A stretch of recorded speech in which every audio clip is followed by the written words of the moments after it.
Welcome to the video. My name is Hogan, and I am the founder of Lust Free Legacy. Thank you so much for being here today. Chances are that if you are watching this video right now, you didn't get it recommended by the algorithm. If you're here because of the algorithm, hey, thanks for being here. Really excited to have you here. You're going to learn a lot today.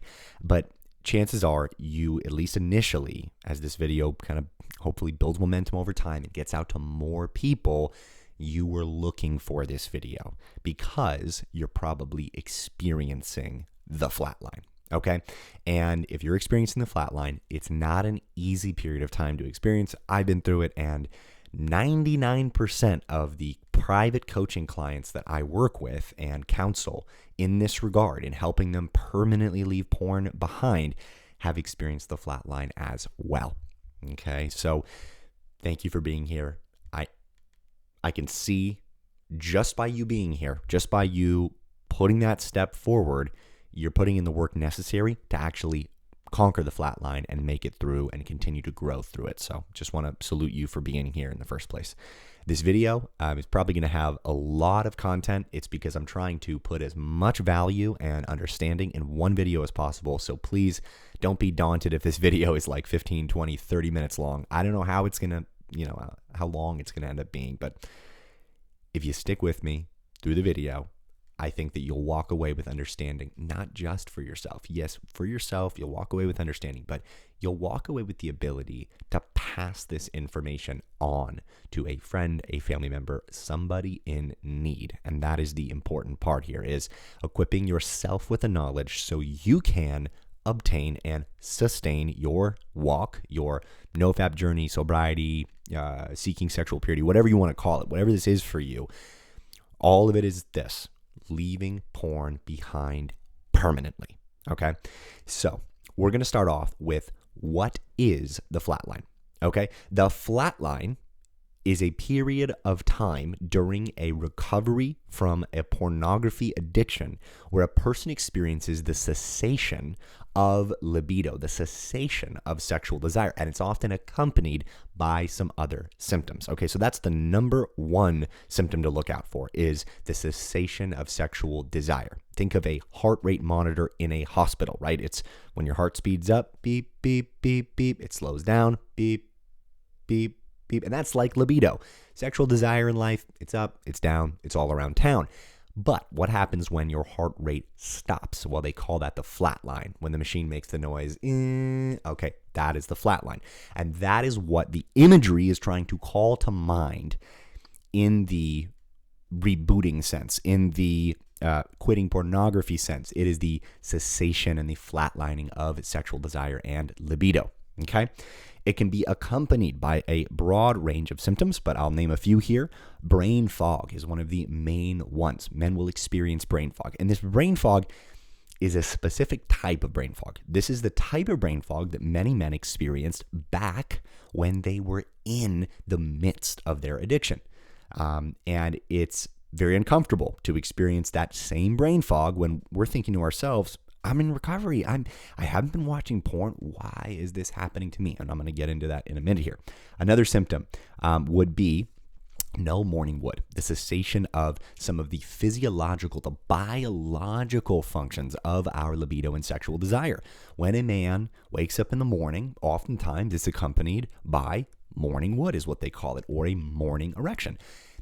When we are in the flat line, many men experience the cessation of morning erections. Again, something that is jolting. It is a jolting experience. Oftentimes it can feel like a scary experience. Anxiety and mood swings are some of the other things that you can experience in the flatline. Okay.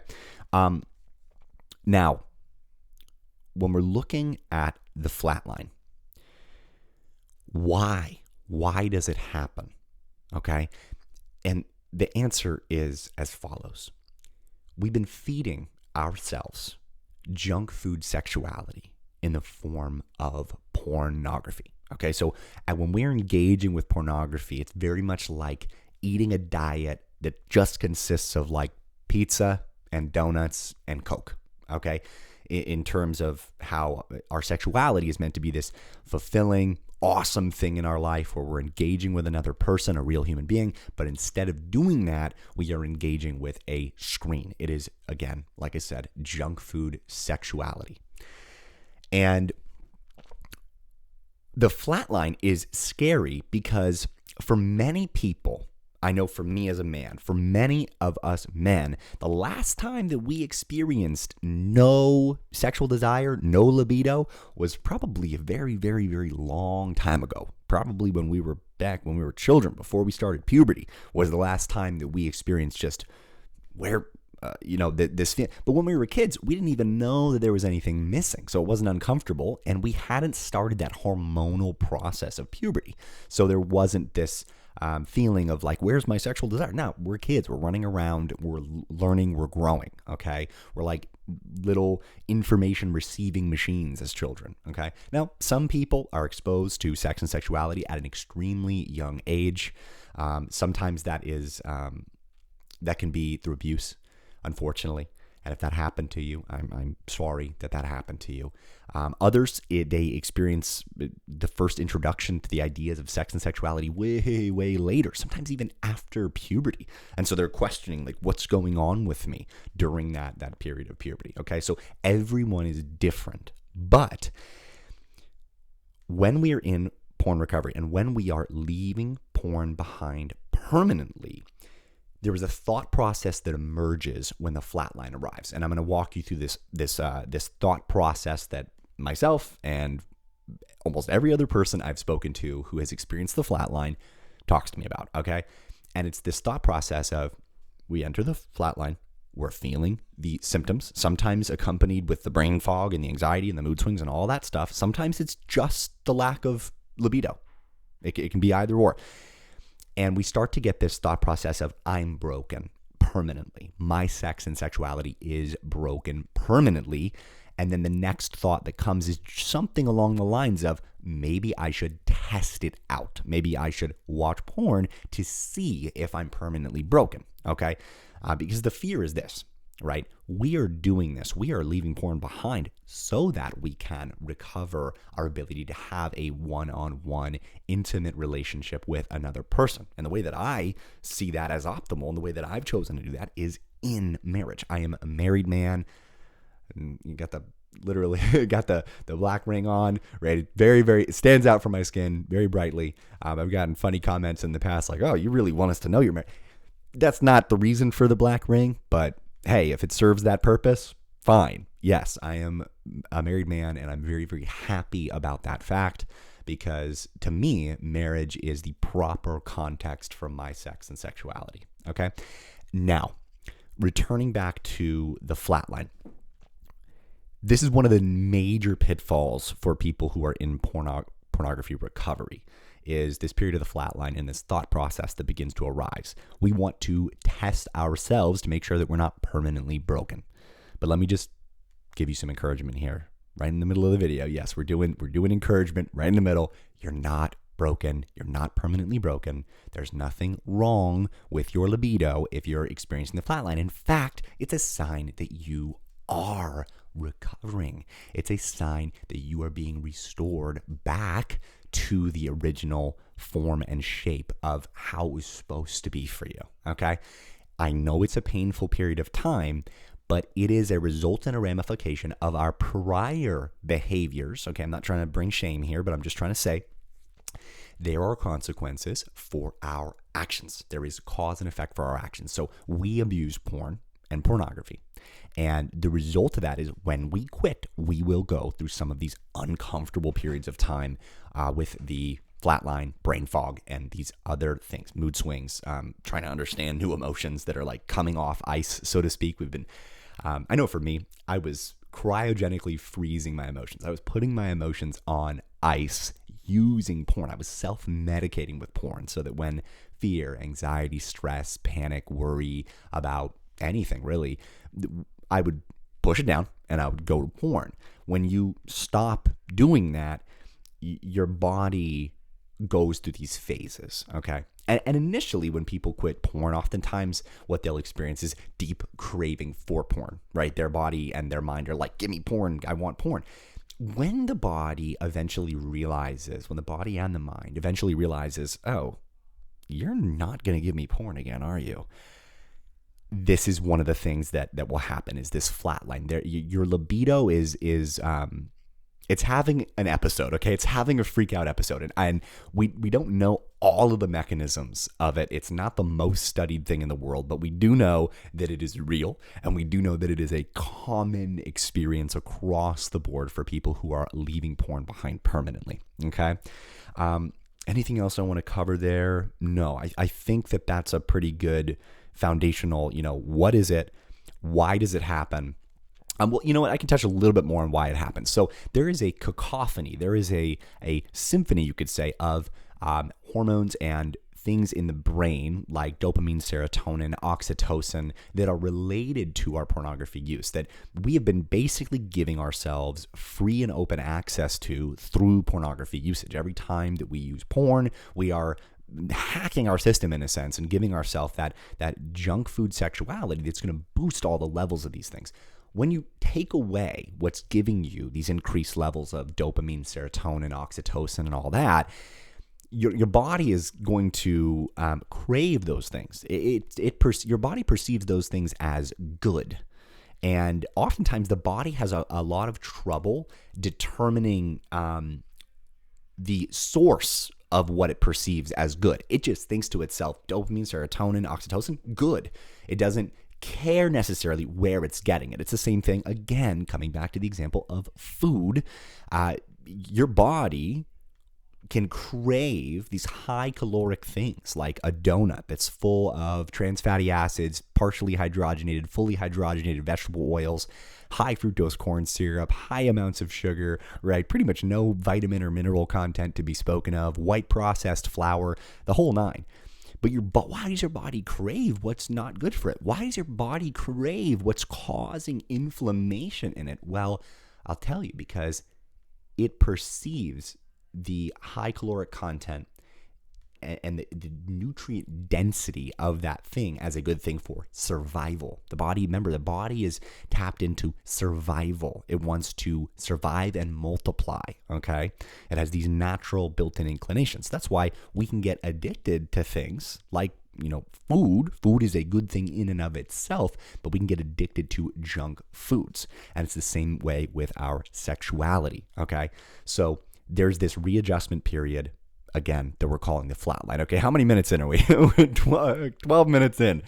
Okay, I gotta start to condense. I gotta start to pack this stuff in. I hope you're getting value from this so far, because that's what I want to do here on this channel, on Lust Free Legacy, is provide value to people, and then in turn, the people who are provided value, you guys, you go out and you share this with other people and you encourage other people with the information you receive, okay?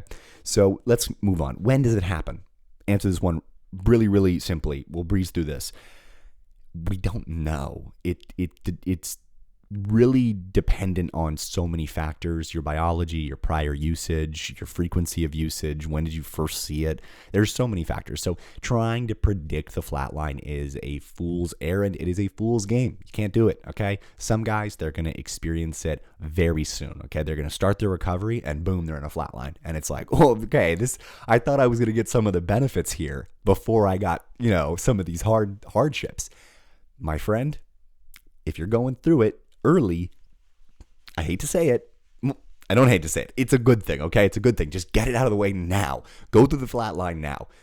Because I'll tell you, it can be a lot more painful to go through 120 days, 6 months, a year, 2 years, and then hit a flat line. And that is the experience that a lot of people actually have, is they'll go through a long period of time in recovery. They'll experience the highs of recovery and the joys of recovery. And then out of the blue, boom, there might be a week, a month, maybe multiple months sometimes. And I've even seen very rare circumstances of people saying that they had these phases last for a year or more. So when that happens, it can be disheartening, it can be jolting, it can be scary, and we can feel this temptation to go back to our old habits and patterns to try to test ourselves out and make sure that we're not permanently broken. Again, my friend, I tell you, I highly advise you to stick to the course. Do not turn to the left or to the right, but continue to put one foot in front of the other. Even when you're passing through the valley of the shadow of death, do not be afraid. Okay? Now, how can we embrace it and learn from it?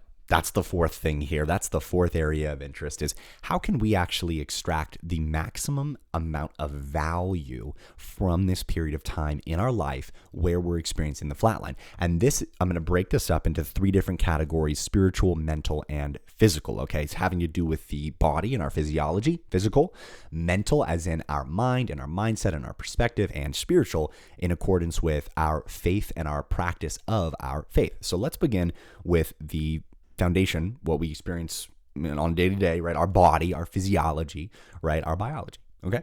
And we're going to begin with some basic principles. I don't want to spend too much time here because, like, whenever I do takes of this video, I spend a lot of time here, and I know that I'm going to have a ton of videos in the future where I can go deeper on this stuff. So let's begin with the physical side of things, and we're going to start off with something that you do 20 to 22,000 times a day, and that is breathing. Okay. And we're not getting all woo woo with it. This is not some, like, you got to do this specific breath hold with your finger up your nose and all that. No. Okay. Let's just keep it simple. There is a way that humans are designed to breathe. Okay. And there's a way that we can breathe that is suboptimal and that can actually lead to a lot of bad things happening in our bodies, including brain fog, stress, and tiredness, and overall, and even being depressed. Okay. And first, I just want to start by pointing out that in the beginning, when God created humanity, and by the way, if you're not a person of faith, totally fine. You're welcome here. Thank you for being here. I'm not going to force my opinions on you in that, you have to believe my way. I'm just informing you of what the way that I perceive reality. Okay. So in the beginning, God created man, and the first thing that he did is he breathed the breath of life where? Into his mouth? No, into his nostrils. Okay. We are designed to breathe through our noses, not our mouths. The mouth can be used as like an escape hatch. It can be used as when there's a, what's the word? Emergency. Okay. It's an emergency portal for breath to happen if our noses are clogged, like when we're sick. That's about it. Okay. The only other time that you should be breathing through your mouth is if you're huffing and puffing and you just did like a hill sprint or some crazy workout and you need to catch your breath. Okay. Throughout your life, 90% of the time, 95, 99% of the time, we should be breathing through our nose, and we should not be breathing just shallow breaths, into our chest here. We should actually be engaging with the breathing muscles themselves, which is the diaphragm and the diaphragmatic area down here. Okay. That is the sign of healthy breath. So suffice to say, I'm not going to go much deeper into breath and all that kind of stuff, but look into how are humans supposed to breathe? How are we biologically made and structured to breathe? Find out what you need to do to get yourself on a daily basis breathing in a more healthy way. Because what that's going to do is going to bring your heart rate variability up, which is a good thing. It's going to bring your heart rate down, which oftentimes is a good thing. It's going to bring your blood pressure down, which is a good thing. Your stress levels down, which is a good thing. And it's going to help you just overall feel better in the flatline, mentally and physically. Okay. So this actually ties in a little bit with the mental side a bit. Okay. And really all these principles that I'm going to talk about, they can all sort of tie in together into one holistic vision for crushing this flatline. Okay. So second area of interest would be nutrition and hydration. Okay. Simple. Drink enough water on a daily basis, give up or moderate and minimize the amount of extremely sugary beverages that you're engaging with. If you're going to drink a sugary beverage, try to, lay off the Coke and the Pepsi, right? And reach for the coconut water, right? Reach for the mango lassi, reach for something that's going to, benefit you in some way, shape or form. Not these sugary drinks, and water optimally. Okay. Or tea. Tea's great too. What else? Nutrition. Okay. Treat your body correctly when it comes to food. Don't eat things that are directly linked and tied to high levels of inflammation in the body. And the way that I personally do this is I eat whole foods. I don't eat things that are highly processed. I eat a diet, I guess you could say, or I really a lifestyle, because I don't have a diet to pitch to you. Okay, I'm not out here pitching vegan to you. I'm not out here pitching keto. I'm not out here pitching any diet. I'm out here to say what works for me may not work for you, but we can find things in common. And what we can find in common is we should seek to eat whole foods. What do I mean by whole foods? Fruits, vegetables, nuts, seeds, whole grains, legumes, meat, dairy, eggs, herbs, and spices, and healthy oils like olive oil and butter, and we could say coconut oil and avocado oil. Okay? Shunning and staying away from white processed refined carbohydrates, high fructose corn syrup, staying away from, fats like trans fats. You don't want to be eating partially or fully hydrogenated oils. Those are not good for you. Okay. They're not even really food. Okay. These are not truly food, because food nourishes the body. If you eat fruits, vegetables, nuts, seeds, whole grains, legumes, if you include things that are a bit higher carbohydrate, eggs, meat, dairy, these are things that in the proper context, right, they will benefit the body. They'll supply you with protein, carbohydrates, and fat, and they will cause you to thrive. So hydration and nutrition are really important, because guess what? If you treat yourself well through hydration and nutrition, you're going to feel better and you're going to crush this flatline, okay? All right. Next area of interest. Let's look at sleep and rest, okay? The rest one we'll just get out of the way. Do things that cause you to feel rested.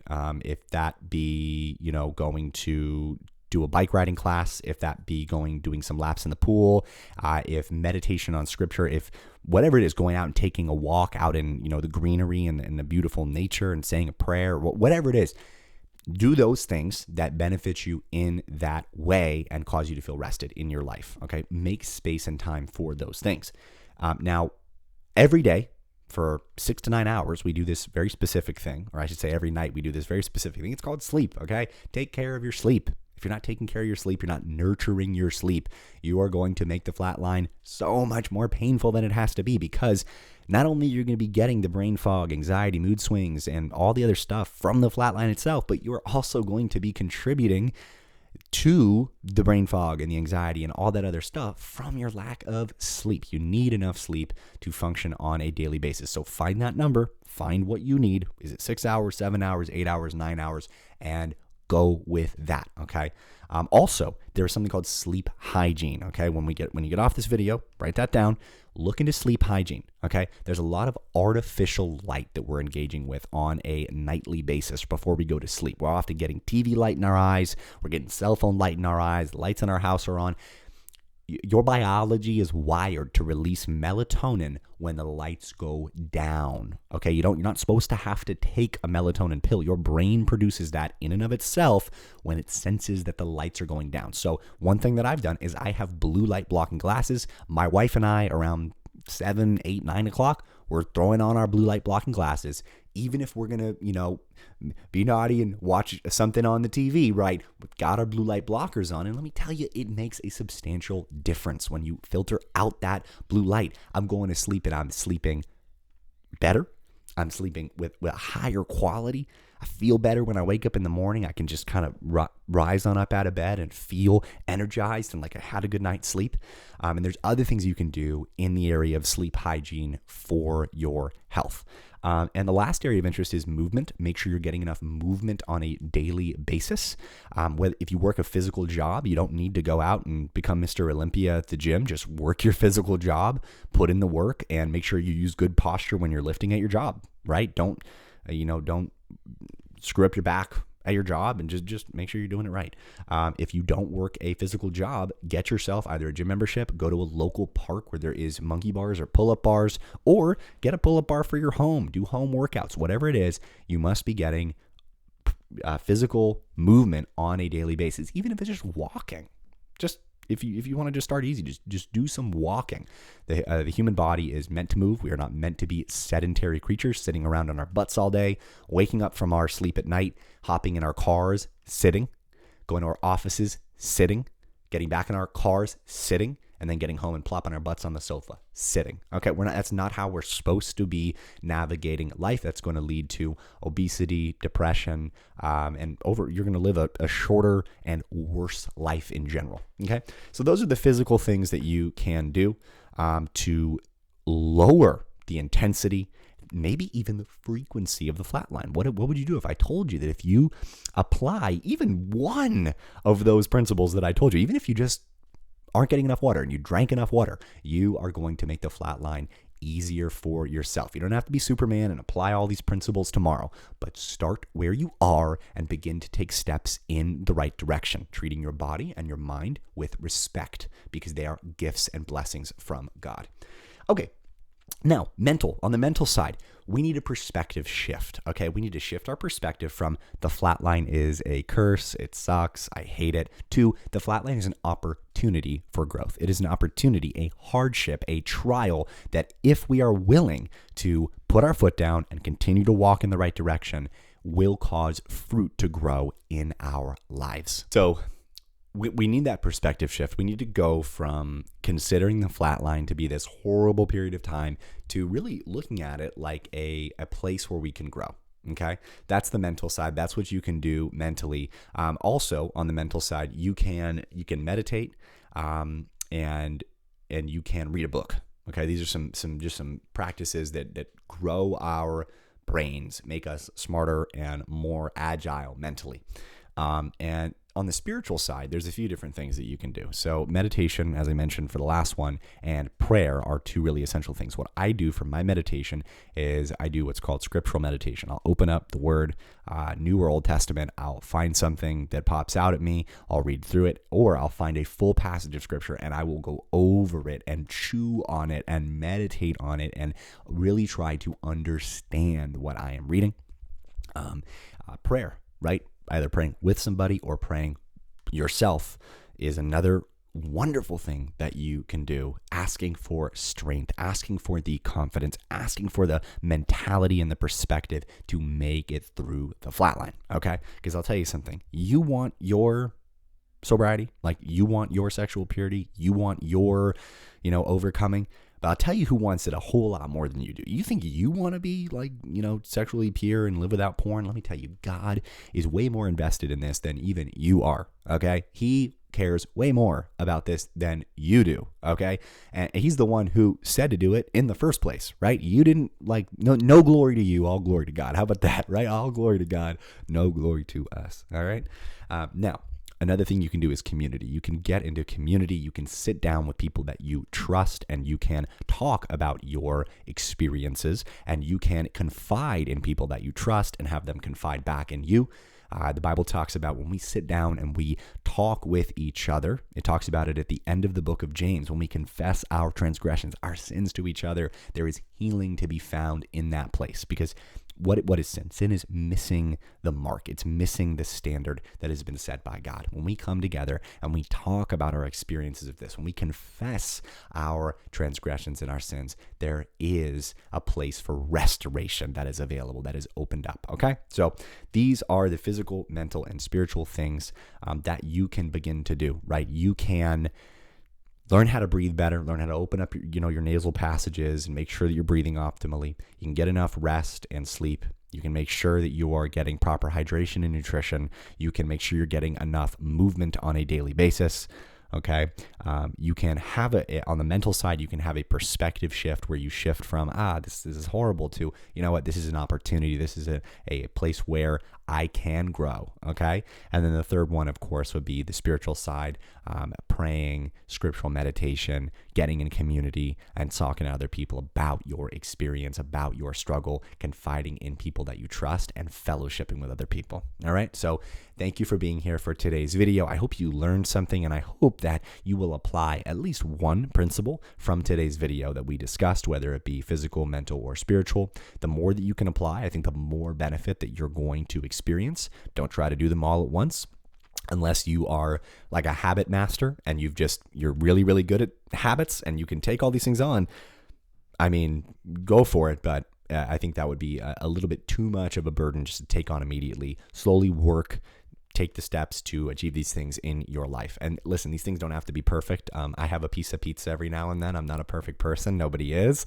So just know that these are things that are supposed to be the majority of our lives. We're supposed to eat, holistically and nutritionally most of our lives, but there's always a time where you can have that piece of chocolate cake, man. It's not gonna. In fact, that piece of chocolate cake, let me tell you, it's gonna taste a whole lot crazier if you've been off sugar for a while.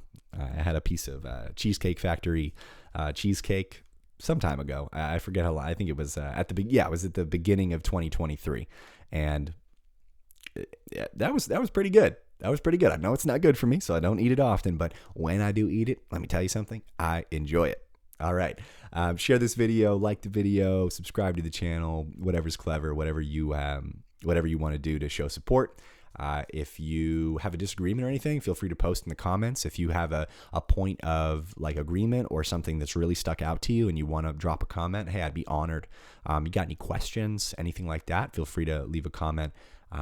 And if you are looking to get one-on-one coaching, if you are in need of someone coming alongside you in more than just a YouTube video, you need someone to actually walk with you through this journey, I offer one-on-one coaching to private clients. So if you want to reach out to me in that regard, you feel free to send an email to hogan.carney@gmail.com. I will have an area on my website at lustfreelegacy.com set up for this, but right now I'm still getting that organized. So feel free to email me at my personal email and I'll respond, and we can set up a 15-minute free consultation where we'll sit down together and I'll go over what coaching and counseling in this regard looks like, and we'll see if it's the right fit for you, because let me tell you, it's not the right fit for everybody, but for some people it can really be the difference maker between using and leaving porn behind permanently. All right, guys, that's the end of the video. Have a wonderful day/night whenever you're watching this, and be blessed.